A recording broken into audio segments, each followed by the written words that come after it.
With respect to why would you run an AI on-chain? You're not trying to be GPT, you're not trying to be Claude, you're not trying to be Grok. There's a specific bunch of use cases. One is you want to run a custom AI and it's incredibly important that it's immune to cyber attack and people can't store the data or can't corrupt it. Another one is maybe that it's a smart wallet and you want to talk to your smart wallet and say, look, I'm on the beach. If Bitcoin hits this price, swap half for USDC, that kind of thing. Ultimate performance isn't why you put it on the blockchain. The performance has to be sufficient, but the reason you're putting it on the blockchain is because you want it to be immune to cyber attack. You want to protect the data in this case. So resilience is incredibly important. A lot of blockchains now are saying they're supporting AI. What they really mean is someone's created a plugin that connects them to ChatGPT. We want AI to be running on the internet. By the end of this year, we're aiming to have something called AI compute units running within the internet computer. Wow. We'll provide a different flavor of AI in a sense because firstly, it'll be Web3 integrated, and with the multi-chain capabilities of the internet computer, that will mean that Ethereum developers will have direct access to AI via their smart contracts. 18, 24 months from now, we expect to have full AI smart contracts, which you can use for medical large language models and things like that. So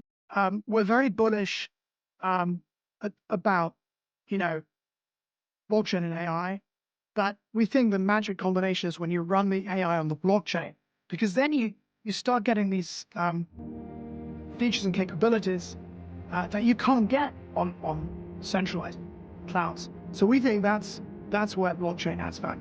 What have you got against the cloud? We spent the last 15 years moving from data centers into the cloud, and now you're saying that actually this cloud probably isn't where the next generation of technology might best be placed. Look, first of all, the cloud is all about enormous efficiencies and it's made it much easier for startup entrepreneurs to scale out systems, and that's something that's dear to my heart. We're not talking about changing that with the internet computer. The internet computer can be thought of as a kind of crypto cloud in the sense that you get many of the same advantages. The difference is when you build on the internet computer, your code is tamper-proof. You don't need a firewall to protect it from hackers. It can't be encrypted with ransomware. The code's unstoppable. In addition to all of those advantages, if you're in the business of Web3, you can build a completely new kind of open internet service that runs under the complete control of a community. Well, look, if you build something on Amazon Web Services, it's completely insecure. It can get hacked.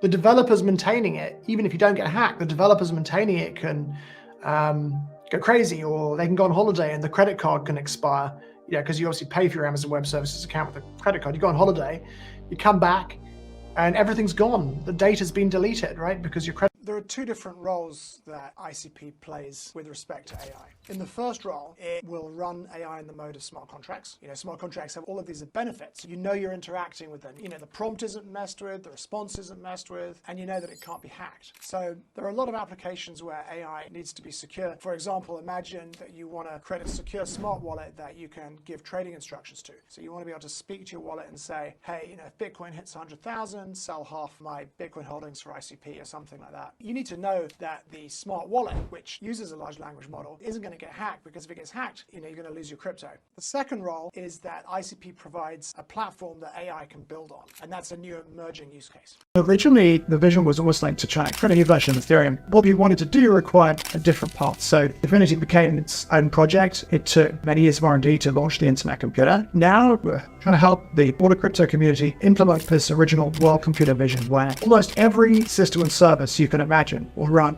100% from the blockchain, where there's a multi-chain universe without bridges. We need to hire very, very technical people. We have the biggest team of famous, well-cited cryptographers in the world. Wow. That came about because we hired the head of crypto research at IBM European Research, which is Inzo. And then a whole bunch of IBM cryptographers came across, and then we quickly started pulling in people from Google. So Definity, I believe, is the biggest Swiss employer of ex-Google research people.